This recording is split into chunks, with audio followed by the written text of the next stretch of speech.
Bismillahirrahmanirrahim. Alhamdulillah. Wassalatu wassalam ala sayyidina Rasulillah Muhammad bin Abdullah wa ala alihi wa sahbihi. Tajuk pembahasan kita hari ini adalah pembangunan Ka'bah. So kita mulakan dengan doa, semoga Allah Subhanahu wa taala berkati majlis kita, dianugerahkan ilmu bermanfaat. Baginda Rasulullah sallallahu alaihi wasallam, Allahumma inna nas'aluka ilman nafi'an wa rizqan wasi'an wa amalan mutaqabbalan. Allahumma inna na'udzubika min ilmin la yanfa' wa min qalbin la yakhsha' wa min nafsin la tashba' wa min da'watin la yustajabu laha. Allahumma inna nas'aluka أن تكرمنا فهم النبيين وإلهام الملائكة المقربين وجعلنا من العاملين يا أرحم الراحمين. صلى الله على سيدنا محمد وعلى آله وصحبه وسلم. الحمد لله رب العالمين. Di antara sejarah kejadian yang berlaku di zaman baginda Rasulullah sallallahu alaihi wasallam sebelum beliau diangkat menjadi nabi adalah pembangunan Ka'bah. Ka'bah adalah rumah Allah yang pertama dibina di atas muka bumi. Ka'bah diberi nama Ka'bah disebabkan oleh kerana mempunyai 4 sudut. Ka'bah itu muka'ab 4 persegi. Oleh kerana Ka'bah itu ada 4 sudut, maka diberi nama Ka'bah. Ka'bah dijadikan tempat untuk umat manusia menghadap kepada Allah Subhanahu wa taala. Dan tardhaha fawalli wajhaka syatral masjidil haram wa haitsuma kuntum fawallu wujuhakum syatrah. Kami, yakni Allah, telah melihat gerakan hatimu wahai Rasulullah Muhammad, yakni keinginan untuk menghadap ke Ka'bah yang sebelumnya Rasulullah ketika salat menghadap ke Baitul Maqdis. Pada awal Nabi salat itu menghadap ke Baitul Maqdis. Apa sebab? Nabi salat wahyu, menerima kewajiban salat 10 kenabian, ya, 10 kenabian masa peristiwa Isra dan Mi'raj. Mula daripada itu sampai Nabi hijrah ke Madinah selama 17 bulan di Madinah masih menghadap silap. Jadi ditutup supaya hanya fokus kepada mihrab yang menghadap ke Ka'bah. Jadi ini ayat yang saya bacakan tadi, Allah berfirman, kami melihat gerakan hatimu wahai Rasulullah Muhammad, yakni keinginan Nabi untuk menghadap ke Al-Ka'bah. Di saat Nabi salat menghadap ke Baitul Maqdis pada masa itu, maka pada saat itu fawalli wajhaka syatral masjidil haram, sekarang ubahlah wajah kamu untuk menghadap ke Masjid Al-Haram. Setelah ketika awal salatnya menghadap ke Bait Al-Maqdis. Jadi Ka'bah ini adalah rumahnya Allah. Ka'bah adalah qiblah. Apa beza rumah Allah dengan qiblah? Rumah Allah Subhanahu wa taala, masjid pun rumah Allah. Tapi bukan semua masjid itu jadi qiblah. Tapi kalau Ka'bah, rumahnya Allah dan qiblah. Apa arti qiblah? Kita menghadap ke Ka'bah. Apa sebabnya menghadap kepada Al-Ka'bah? Disebabkan Allah Subhanahu wa taala jadikan syariat bagi umat ini untuk menghadap Ka'bah saat salat, seperti mana umat yang terdahulu diperintahkan menghadap ke Baitul Maqdis ketika salat. Itu syariat Allah Subhanahu wa taala untuk diberikan kepada hamba-hambanya yang berbeza syariat itu, dan masing-masing diuji sejauh mana kepatuhannya kepada Allah untuk menghadap ke Baitul Maqdis atau menghadap ke Al-Ka'bah. Wa ma ja'ala al-qiblata allati kunta 'alaiha illa lin'alama may yattabi'ur rasulah mimman yanqalibu ala aqibaih.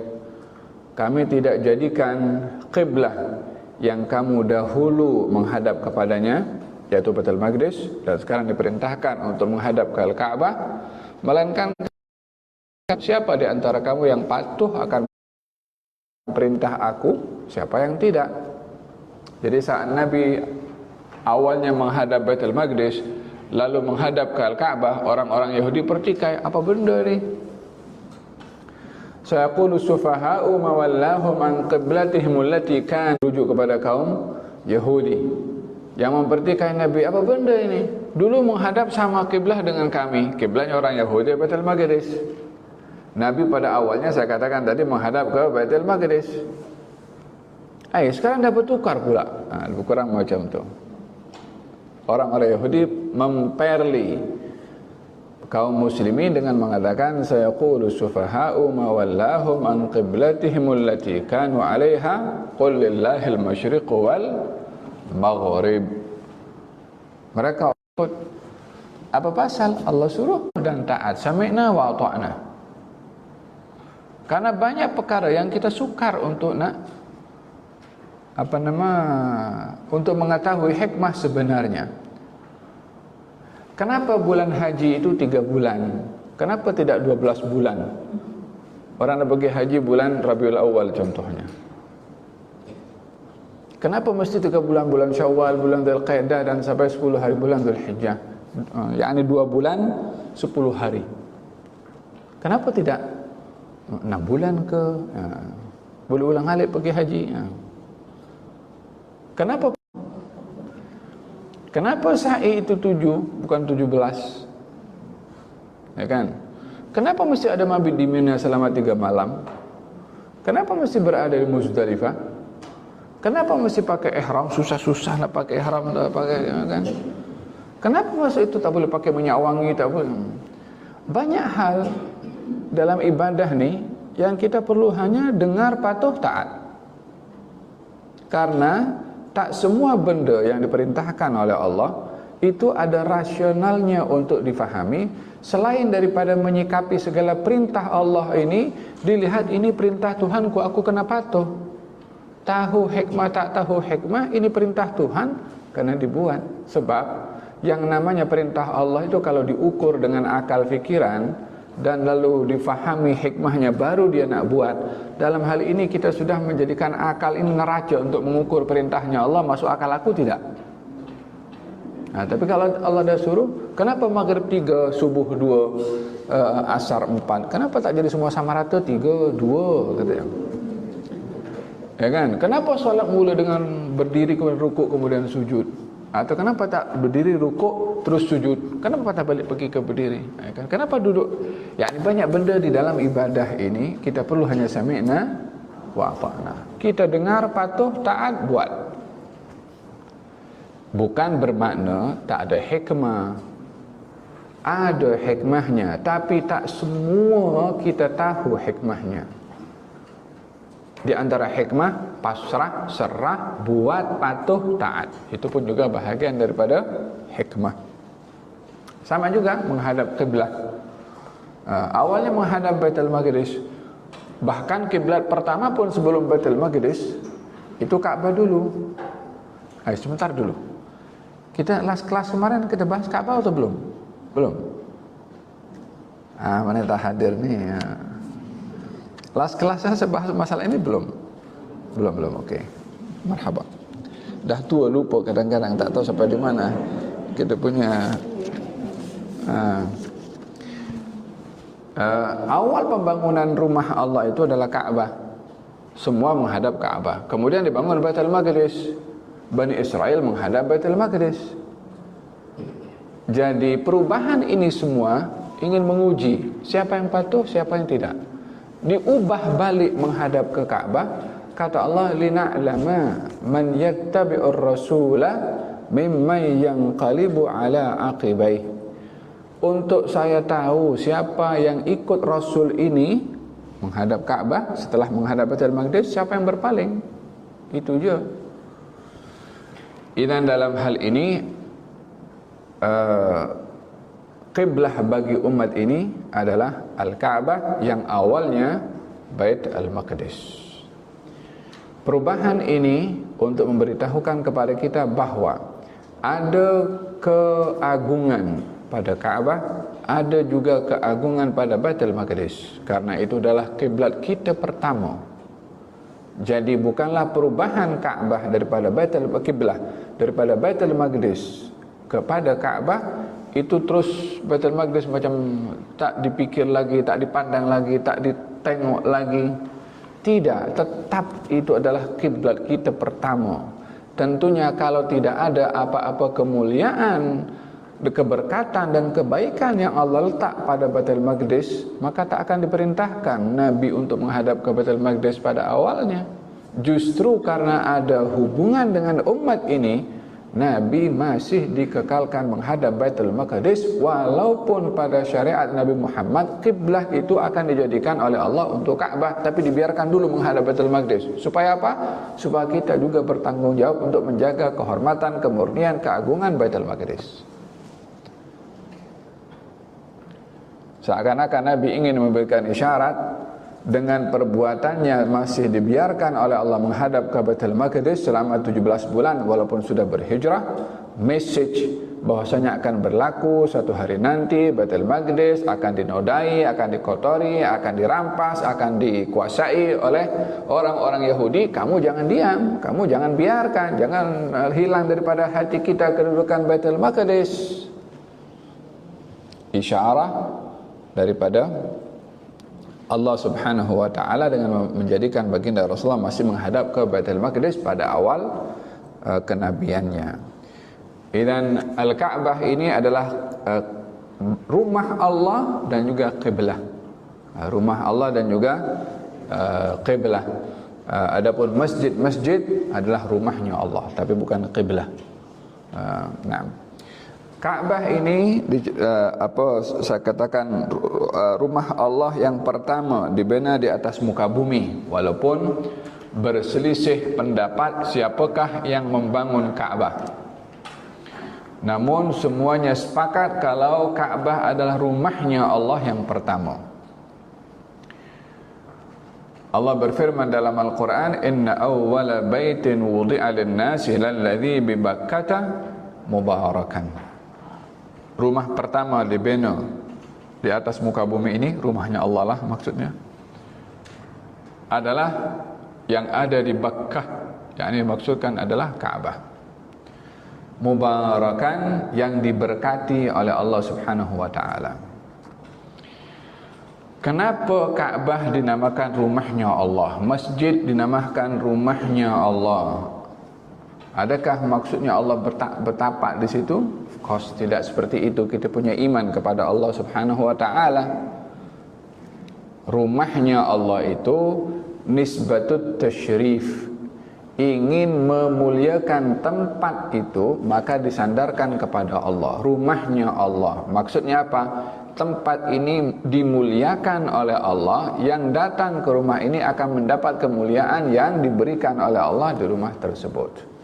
Yang kedua, kepemilikan kepada rumahnya Allah itu adalah Allah. Jadi yang namanya masjid, rumah Allah mesti wakaf. Kalau tempat sholat di rumah kita, yang kita punya sendiri, di tanah kita sendiri, kita yang punya, kita boleh jual, itu bukan masjid, tapi itu boleh dikatakan tempat ibadah atau musalla atau surau, tapi tak dinamakan masjid. Masjid mesti hak miliknya adalah Allah Subhanahu wa taala. Jadi disandarkan Ka'bah rumah Allah dan masjid rumah Allah nisbatut tasyrif, yakni ingin memuliakan rumah itu, tempat itu dimiliki oleh Allah karena diwakafkan kepada Allah Subhanahu wa taala untuk manfaat kaum muslimin. Dan yang ketiga adalah karena di situ dilakukan ibadah kepada Allah Subhanahu wa taala, salat, sujud di situ, maka aktiviti ibadah itu yang wajibnya kepada Allah, maka masjid itu dinamakan rumahnya Allah, yakni untuk orang beribadah kepada Allah Subhanahu wa taala. Wa annal masajida lillah fala tad'u ma'allahi ahada. masjid ini miliknya Allah, jangan ada sesiapa yang menyembah selain Allah di masjid. Yani tak boleh bukan hanya di masjid, dimanapun menyembah selain Allah, tapi nak menunjukkan masjid tempat ibadah khas, maka dinisbahkan tempat itu sebagai rumahnya Allah Subhanahu wa taala. Ada berkenaan dengan definisi Ka'bah dan juga sebagai rumah pertama yang dibangun di atas muka bumi ini, dan juga tempat yang diberkati. Dalam Al-Quran tadi yang saya bacakan, mubarakan, dalladzi bi Bakkata mubarakan, Ka'bah itu diberkati. Yang tengok Ka'bah dapat berkat, yang salat menghadap Ka'bah dapat berkat. Semakin dekat dengan Ka'bah semakin baik safnya. Yang tawaf di Ka'bah dapat berkat. Dalam hadis dinyatakan orang ada setiap hari itu ada 120 rahmah diturunkan oleh Allah berkait dengan Ka'bah. 60 bagi orang yang tawaf, 40 bagi orang yang salat, 20 bagi orang yang tengok. Oleh sebab itu kalau salat di Masjidil Haram, cari tempat yang kita boleh nampak Ka'bah. Semakin dekat semakin baik. Dan kalau salat di Masjidil Haram nampak kepada Ka'bah, pandangan mata itu menghadap kepada Ka'bah. Kalau kita salat di masjid-masjid biasa, pandangan mata tengok tempat sujud. Ketika kita berdiri tengok tempat sujud. Tapi kalau di Masjidil Haram tengok kepada Ka'bah. Karena ini adalah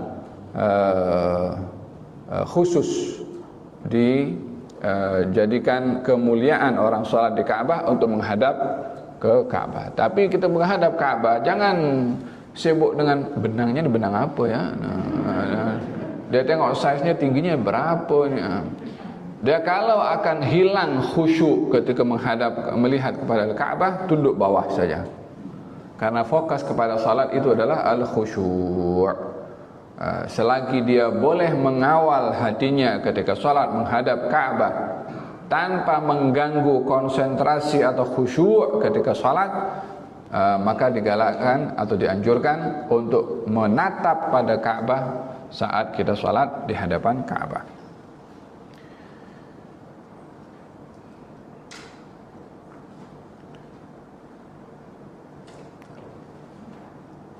Tayyib. Pembenaan Ka'bah ini ada berlaku 4 kali atau mungkin lebih. Ya. Secara ringkasnya yang sabit jelas pembangunan Ka'bah itu 4. Yang tidak jelas ada lebih daripada itu. Ya, yang pertama, pembangunan Ka'bah itu dimulai oleh Nabi Ibrahim alaihissalam dan Nabi Ismail. Seperti Allah sebutkan di dalam Al-Quranul Karim, wa idh yarfa'u Ibrahimul qawa'ida minal baiti wa Ismail wa rabbana taqabbal minna. Ketika Ibrahim mengangkat fondasi Ka'bah bersama dengan Ismail, lalu berdoa kepada Allah, Rabbana taqabbal, ya Allah terimalah amal ibadah kami ini. So dalam ayat ini dinyatakan secara jelas yang membangun Ka'bah itu adalah Nabi Ibrahim dan juga Nabi Ismail. Yang kedua, yang membangun Ka'bah adalah tajuk yang kita nak bahaskan hari ini di zaman baginda Rasulullah. Yang ketiga, di zaman Yazid bin Muawiyah, ketika berlaku fitnah peperangan antara kaum muslimin, di mana Ka'bah pada ketika itu dilempar dengan batu menggunakan pelempar manjanik. Manjanik itu kalau kita tengok filem perang zaman dulu tu, ada macam pelempar tu kan dengan batu besar. So kena kepada bangunan Ka'bah dan rosak sebahagian bangunan dan diperbaharui bangunan itu di zaman Yazid bin Muawiyah. Dan juga berlaku sebelumnya di zaman Abdullah ibn Zubair. Zaman Abdullah ibn Zubair, ketika Ka'bah dibangun juga mengikut bangunan asal Nabi Ibrahim alaihissalam. Macam mana bangunan asal Nabi Ibrahim alaihissalam? Kita kalau pergi Kaabah itu tawaf dekat Hajar Ismail, tahu Hajar Ismail yang setengah pinggang itu kan? Itu kan bahagian daripada Kaabah. Jadi orang kalau tawaf jangan masuk shortcut. Nampak ada pintu kosong, dia masuk shortcut situ. Tak sah dia punya tawaf, sebab itu dah masuk dalam kategori dalam Kaabah. Atau sebahagian orang kadang-kadang tawaf, dia tangannya pegang Hajar Ismail sambil pusing macam tu. Tak sah dia punya tawaf, hatta di luar. Pasal apa? Pasal tawaf ini kena mesti di luar Kaabah. Orang ketika pegang Hajar Ismail, dia punya bahu ini sudah berada dalam Kaabah. Sementara ketika tawaf, seluruh badan berada di luar Kaabah. Jadi jangan, memang kita digalakkan untuk tawaf dekat dengan Kaabah, tetapi jangan sampai kita salah dengan kononnya nak bersandar sikit dengan Hajar Ismail, dia masuk situ tak sedar kalau sebahagian tubuh badannya berada di dalam Kaabah. Hajar Ismail itu bangunan dulu dindingnya tinggi sama rata dengan yang sekarang tinggi bumbung Kaabah. Itu bangunannya dibangun oleh Nabi Ibrahim alaihissalam. Kemudian di zaman Quraisy sampai batasan yang Hajar Ismail yang sedia ada. Di zaman Abdullah bin Zubair dinaikkan tinggi lagi sama dengan bangunan asal. Setelah itu dirobohkan balik. Dan itu 4 kali pembangunan Ka'bah yang berlaku, yang dicatat di dalam sejarah. Namun yang menjadi perbezaan adalah sebelum Nabi Ibrahim, adakah Ka'bah itu wujud atau tidak? Ada yang mengatakan Ka'bah sudah ada sebelum Nabi Ibrahim. Yang membangun adalah malaikat sebelum manusia turun, sebelum Nabi Adam turun. Yang kedua, bukan malaikat yang bangun, tapi Nabi Adam yang bangun. Apa buktinya? Allah dalam ayat yang saya baca tadi, wa id yarfa'u Ibrahimul qawa'ida. Ibrahim mengangkat fondasi. Maknanya fondasi itu sudah ada. Nabi Ibrahim bangun di atas fondasi itu. Jadi dikatakan siapa yang buat fondasi itu? Itulah antara malaikat atau Nabi Adam alaihissalam. Ini sejarahlah yang menceritakan tentang siapakah orang pertama atau yang pertama membangun Al-Ka'bah. Pada usia baginda Rasulullah 35 tahun itu berlaku banjir, dan banjir ini mengenai bahagian Ka'bah yang sebelumnya pernah berlaku banjir yang besar juga, dan sedikit banyak merosakkan Ka'bah. Dan ketika zaman baginda Rasulullah makin teruk keadaan Ka'bah itu, yang khawatir runtuh kalau tidak di renovate di usia Nabi ke 35 tahun. Maka melihat kondisi Ka'bah ini sudah dikhawatiri akan runtuh, maka mereka pembesar-pembesar Quraisy yang bangga dengan Ka'bah, warisan daripada Nabi Ibrahim, bertanggung jawab untuk menjaga kemurnian dan kesucian Ka'bah itu sendiri untuk dibangun balik. Namun ketika mereka berhasrat untuk membangun balik, mereka risau, ini rumahnya Allah Subhanahu wa taala. Kaum musyrikin pun juga itu meyakini kalau Ka'bah itu rumahnya Allah. Yang problem kepada kaum musyrikin menjadikan berhala Tuhan bersama dengan Allah. Itu kaum musyrikin kalau bersumpah menggunakan nama Allah, wallahi. Ya kan? Wala in sa'altahum man khalaqas samawati wal arda la yaqulunna Allah. Kalau ditanya kepada kaum musyrikin, siapa ciptakan langit dan bumi? Allah. Problemnya kaum musyrikin menjadikan berhala-berhala Tuhan bersama dengan Allah Subhanahu wa taala. Itu dikatakan musyrik, menyekutukan bersama dengan Allah Tuhan yang lain. Kaum musyrikin melihat kepada Ka'bah waktu itu dengan melihat keagungannya, dan ini adalah rumahnya Allah yang mesti dijaga dan dipelihara. Maka ketika ingin merenovate, membangun balik Ka'bah, maka mereka takut dan risau apa-apa berlaku bala, bencana, musibah disebabkan meruntuhkan rumahnya Allah Subhanahu wa taala. Maka mereka semua mengambil kesepakatan setelah bermusyawarah untuk membangun Ka'bah daripada duit yang halal. So mereka pun masa itu dapat bezakan duit halal dan duit haram.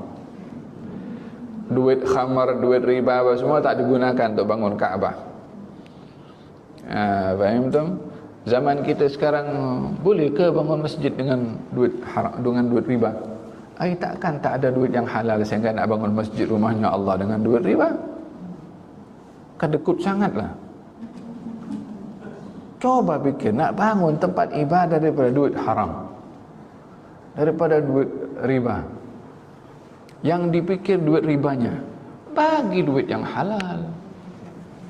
Ini nak bangun rumah ibadah, rumah Allah yang bagi nikmat kepada semua umat manusia. Faham tak? Walihada man bana masjidan lillahi walau kamifhashi ghatah banallahu lahu baitan fil jannah. Barang siapa yang membangun rumahnya Allah walaupun sebesar burung, yakni kalau sumbangannya untuk membangun masjid itu hatta sedikit, akan dibangunkan oleh Allah rumah di syurga. Tapi kena usaha membangunnya itu ikhlas. Man bana masjidan lillah. Siapa orang yang membangun masjid kerana Allah. Kerana Allah itu penting. Disebabkan oleh kerana kalau bangun masjid cari publicity, atau bangun masjid adalah untuk supaya orang tahu dan lain sebagainya, maka tak ada nilai ibadah pada usahanya itu. Kaum musyrikin waktu itu sudah bersepakat untuk mengambil daripada duit yang halal dan untuk membangun masjid daripada duit tersebut. Maka setelah terkumpul dana untuk membangun masjid, kaum musyrikin waktu itu, orang-orang Arab jahiliyah, yakni mereka ragu-ragu siapa yang nak mula dulu nak runtuhkan Kaabah ni, siapa nak mula dulu. Maka mereka takut nak mula dulu, nanti takut dirinya kena musibah atau keluarganya. Maka ada seorang bernama, saya ingat Al-Walid atau Abdul Walid, yang memulakan dulu menghancurkan sudut Kaabah, lalu dibiarkan selama 3 hari. Tengok ada musibah ke tak ada musibah, ada balak ke atau tak ada balak. Setelah ditunggu tak ada apa-apa, maka diyakini ini satu pertanda izin untuk membangun balik Kaabah. Maka dibangunlah Kaabah pada ketika itu. Termasuk yang join dalam pembangunan Kaabah itu adalah Nabi Muhammad SAW, yang pada ketika itu belum lagi diutus oleh Allah menjadi Nabi. Usianya baru 35 tahun, dan pada saat pembangunan Kaabah berlangsung, Siti Khadijah melahirkan putrinya yang keempat, yaitu Siti Fatimah Az-Zahra binti Rasul sallallahu alaihi wasallam. Pada saat pembangunan Kaabah, Siti Khadijah melahirkan putrinya yang keempat. Nabi ikut membangun, sebagaimana dalam kitab ini dinyatakan juga baginda Rasulullah yang mengangkat batu juga untuk membangun Kaabah. Pada ketika itu,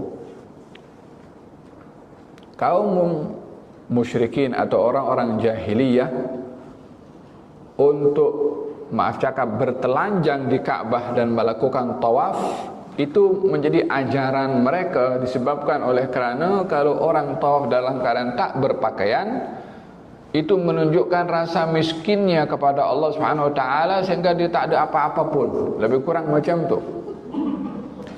Jadi mereka pada saat membangun Ka'bah, walaupun dalam keadaan bertelanjang, tak ada masalah bagi mereka pada ketika itu, yaitu dengan membuka mereka punya kain pelekat dan diletakkan di bahu untuk dijadikan alas peletakan batu membangun Kaabah. Jadi daripada bahunya itu luka karena letak batu, maka diletakkan alas. Apa alasnya?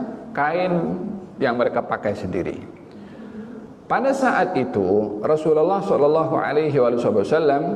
tidak membuka kain pelekatnya untuk membangun, tapi diangkat batu itu dan diletakkan di bahu Nabi. Di saat keadaan itu dilihat oleh Abbas, bapak saudara Nabi, kata Abbas mengatakan, wahai Muhammad, buka kain pelekat kamu, letakkan sebagai alas batu saat kamu membawa batu tersebut. Maka di saat Nabi berhasrat ingin membuka kain pelekatnya, terdengar suara, jangan dedahkan aurat kamu, dan Nabi pingsan sebelum sempat membuka kain pelekatnya. Maka saat Nabi jatuh pingsan, dikedatangi oleh beberapa orang-orang yang bersama membangun Ka'bah, di antaranya adalah Abbas, dan dikejutkan oleh Abbas sehingga Nabi buka mata dan mengatakan mana kain, dan Nabi mengetatkan balik kain pelekatnya. Maksudnya di sini sebelum dibuka. Sebelum dibuka. Hadis ini diriwayatkan dalam Sahih Al-Bukhari. Diriwayatkan oleh Sahih Al-Bukhari. Katanya, hari ini izari fashadda alaihi. Nabi ketika jatuh pingsan dan matanya terbuka terus menghadap ke langit, jadi buka sekali macam tu.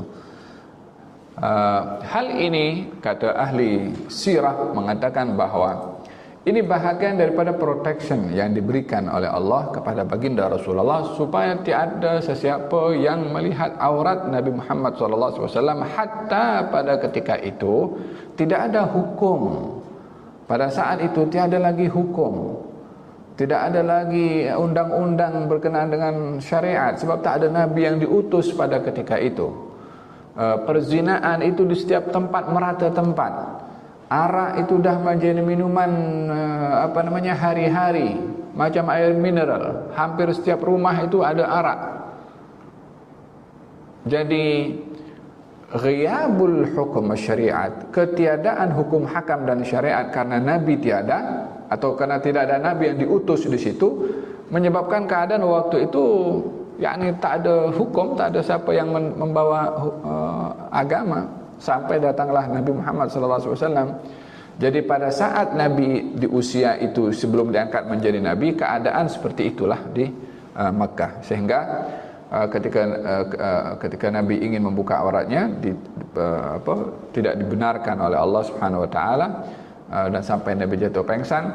Dan ini bahagian daripada penjagaan Allah Subhanahu wa taala kepada baginda Rasulullah supaya tiada sesiapa yang mendedahkan, tiada siapa yang dapat melihat aurat Nabi hatta sebelum Nabi diangkat menjadi Nabi. Mungkin sebelum ini kita pernah ceritakan berkenaan dengan masa Nabi masih kecil ingin tengok hadir pesta itu kan. Apa yang berlaku kepada Nabi? Nabi pun jadi tidurkan oleh Allah Subhanahu wa taala. Apa tujuannya? Supaya tidak ada kecacatan pada Nabi hatta sebelum diangkat menjadi Nabi, untuk menjadi tuhmahan kepada orang-orang kafir, menuduh, "Ayo dulu kamu tengok pesta, kamu tengok benda-benda mungkar, sekarang kau nak halang kami buat mungkar." Macam itulah. Sehingga dengan demikian tak ada hujah apapun bagi orang-orang kafir untuk menuduh yang bukan-bukan kepada Rasulullah sallallahu alaihi wasallam. Dan ini berkenaan dengan pembangunan Ka'bah. Setelah pembangunan itu selesai, dibangun oleh Rasulullah SAW dan juga masyarakat Arab pada ketika itu, sampai kepada peletakan Al-Hajar Al-Aswad. Hajar Aswad ini diberi nama Hajar Aswad, batu hitam, karena warnanya saat ini hitam. Kalau dalam beberapa asar dinyatakan dahulu warnanya itu putih, tapi dia hitam karena dosa-dosa manusia. Allahu a'lam. Kemudian Hajar Aswad ini dinamakan Yaminullah. Yaminullah terletak sumpahnya Allah. Walihada kalau orang mula tawaf, Allahumma imanan bika wa tasdiqan bikitabika wa wafa'an bi ahdika. Orang nak mula tawaf tu daripada Hajar Aswad, Allahumma imanan bika, ya Allah dengan dasar iman kepada engkau, tasdiqan bi kitabika, dan percaya dengan wahyu yang kau turunkan, wa wafa'an bi ahdika, dan juga memenuhi janji yang telah kami ambil daripada engkau. Yani janji apa dimaksudkan di sini? Janji di saat orang atau manusia ini diambil janji dan sumpah oleh Allah untuk beriman kepada Allah, dan semua manusia pun berikrar, nama mereka itu diletakkan pada Al-Hajar Al-Aswad. Kita dalam Quran ada apa itu? Firman Allah Subhanahu wa taala dalam surat Al-A'raf kah? Wa idza akhadha rabbuka min bani adama min dhuhurihim dhurriyyatahum wa ashhadahum ala anfusihim alastu birabbikum qalu bala. Itu janji ketika anak-anak Adam diambil janji dan sumpah oleh Allah, dikeluarkan daripada sulbi Nabi Adam, diambil janji dan sumpah, bukankah aku Tuhan kamu? Mereka mengatakan bala.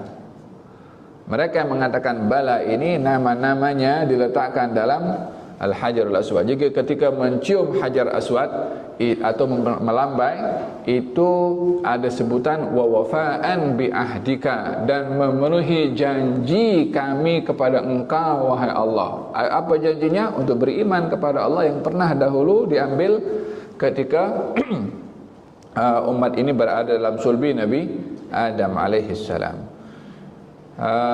Dinamakan yaminullah, tempat letak sumpahnya Allah Subhanahu wa taala, bermakna yang mengambil sumpah daripada seluruh makhluknya. Al-Hajar Al-Aswad ini diletakkan di bahagian sudut situ untuk menjadi permulaan untuk ketika tawaf di Ka'bah. Pada saat pembangunan Ka'bah itu selesai, maka tiba masa peletakan Al-Hajar Al-Aswad. Maka pada saat tiba waktu peletakan Hajar Al-Aswad, semua ketua-ketua kabilah berebut merasa diri mereka lebih layak untuk meletakkan. Katanya, ini Hajar Aswad kami yang berhak letak. Kabilah yang lain bukan. Mengatakan, kabilah yang lain mengatakan kami yang lebih berhak. Maka bertelagah ketua kabilah dengan ketua kabilah yang lain, masing-masing disokong oleh pengikutnya. Maka sampailah perdebatan itu semakin hangat dan hampir berlaku pertumpahan darah karena sudah ada yang nak pegang pedang. Apa pasal? Nak meletakkan Hajar Al-Aswad, nak mencari satu kehormatan. Maka diisyaratkan atau diberi cadangan oleh salah seorang daripada mereka, biarlah perkara ini reda dan kita diskus siapa yang layak meletakkan Hajar Aswad. Mereka pun bersetuju. Ditunggu beberapa waktu, maka mereka pun kembali balik pergi ke Masjid Al-Haram untuk nak mengambil keputusan langkah siapa yang berhak meletakkan Al-Hajar Al-Aswad. Maka dikatakan, kita sekarang ini tunggu siapa yang masuk daripada pintu masjid itu, siapa dia, maka dialah orang yang berhak untuk meletakkan Hajar Aswad daripada kabilah siapapun. Daripada kabilah siapapun, siapa saja yang masuk yang pertama, maka dialah yang berhak untuk meletakkan. Maka masing-masing ketua kabilah pun berharap, mungkin yang masuk daripada aku punya geng, aku dia punya kabilah, yang lain pun sama-sama menunggu mungkin yang masuk daripada pintu itu daripada kabilahnya. Maka pada ketika itu yang masuk adalah Rasulullah sallallahu alaihi wasallam. Pada saat Nabi masuk, semua ketua-ketua kabilah ini mengatakan, kalau begitu kita setuju dengan Al-Amin, yakni Rasulullah. Waktu dipanggil Nabi Muhammad dengan gelaran Al-Amin, orang yang jujur dan amanah. Hatta ketua kabilah yang Nabi bukan daripada kabilah itu pun bersetuju kalau Nabi yang letak. Karena kedudukan baginda Rasulullah yang sangat dihormati oleh semua ketua-ketua kabilah hatta sebelum beliau diangkat menjadi Nabi. Maka baginda Rasulullah menghampiri Ka'bah dan mengambil Al-Hajar Aswad. Nabi buka selendangnya, dibentangkan, diambil Hajar Aswad, diletakkan di atas selendang Nabi SAW. Maka Nabi panggil setiap kabilah, kamu ketua kabilah masing-masing dipanggil untuk pegang setiap sudut selendang Nabi untuk diangkat bersama-sama. Jadi masing-masing mendapat bahagian mengangkat Hajar Aswad untuk diletakkan pada tempatnya. Dan ini bahagian daripada bijaknya Nabi di dalam menyelesaikan permasalahan untuk tidak timbul masalah di masa akan datang, penyesalan daripada, sebab mereka merasa teruja kalau meletakkan Hajar Aswad. Maka supaya tak timbul perkara-perkara itu, Nabi panggil setiap kabilah untuk mengangkat bersama-sama. Dah dekat kepada lubang Hajar Aswad tu, Nabi sendiri ambil dengan tangannya yang mulia, diletakkan oleh Nabi SAW. Salah-salah peletakan Al-Hajar Al-Aswad pada pembangunan Ka'bah pada ketika itu. Ini pembangunan Ka'bah masa zaman Rasulullah SAW. Saya katakan tadi, masa pembangunan Ka'bah berlangsung, dana yang dikumpulkan itu tak mencukupi untuk membangun Ka'bah setinggi bangunan yang tinggi sekarang itu. Pada bahagian Hajar Ismail, yang lainnya dah naik atas. Sampai bahagian Hajar Ismail, dana habis. Maka pada ketika itu dikekalkan bangunan daripada dana yang bersih sampai kepada bahagian Hajar Ismail yang setengah pinggang itu. Dikekalkan seperti itu dan tidak ditambahkan. Sampailah satu hari ketika baginda Rasulullah SAW dapat menawan balik kota Mekah pada tahun ke-8 daripada hijrahnya Rasulullah. Nabi berkata kepada Siti Aisyah, mengatakan kepada Siti Aisyah, "Ya Aisyah, laula anna qaumaki hadithu ahdin bijahiliyah la amartu bil baiti fahuddima فأدخلت فيه ما أخرج منه وألزقته بالأرض وجعلت له بابا شرقيا وبابا غربيا فبلغت به أساس إبراهيم." Wahai Aisyah, kalau bukan oleh kerana kaum kamu itu baru masuk Islam, baru jinak dengan Islam, maka aku akan ubah bangunan Ka'bah itu. Diubah macam mana? Akan ditambahkan pintu, dan bahagian daripada Hajar Ismail itu akan ditinggikan balik oleh Nabi SAW seperti bangunan asal yang dibangun oleh Nabi Ibrahim. Tapi Nabi tak buat. Apa sebab Nabi tak buat? Kerana khawatir timbul fitnah. Yang ada di kota Mekah pada waktu itu baru memeluk Islam, baru jinak dengan Islam. Dan di antara hal-hal yang menjadi kebanggaan dan kehormatan dan bahagian daripada kehidupan mereka adalah kehormatan Ka'bah. Oleh kerana Ka'bah dibangun oleh Quraisy yang masa Nabi usia 35 tahun itu, dalam yang saya bahaskan tadi, Quraisy ketika membangun Ka'bah sampai kepada bahagian Hajar Ismail itu sampai setengah pinggang, maka kalau ditinggikan balik oleh Nabi, seakan-akan bagi mereka yang baru masuk Islam ini, Nabi menyalahi apa yang sudah dibuat oleh bangsa Quraisy, sehingga dengan begitu mereka boleh tolak Nabi atau keluar daripada agama Islam. Jadi Nabi tidak lakukan untuk menyempurnakan pembangunan Ka'bah seperti mana dibangun oleh Nabi Ibrahim. Di sini ada hikmah besar yang perlu diambil, yaitu bila ingin melakukan perkara yang baik, kalau ia mengundang perkara yang tak baik, jangan buat benda yang baik itu, selagi benda yang baik itu bukan wajib. Kalau wajib kena buatlah. Tapi yang tidak wajib, nak buat sesuatu tapi boleh mengundang perkara yang buruk. Dar'ul mafasid muqaddam ala jalbil masalih, kata ulama usul fiqah. Dar'ul mafasid, menolak perkara buruk itu datang, lebih diutamakan berbandingkan melakukan perkara yang baik. Nabi tak membangun Ka'bah satu hal yang baik, satu hal yang mulia, tapi boleh mengundang fitnah, maka Nabi tak jadi buat. Apa sebabnya? Mengelak daripada fitnah berlaku. Jadi nak buat sesuatu itu kena fikir, ini mengundang perkara yang baik atau tidak baik. Hadza berkenaan dengan pembangunan Ka'bah di zaman baginda Rasulullah SAW dan di zaman Nabi Ibrahim, dan juga di zaman Yazid bin Muawiyah sebagaimana saya katakan tadi, dan juga di zaman Zubair ibn al-Awwam, Abdullah ibn Zubair. Betul.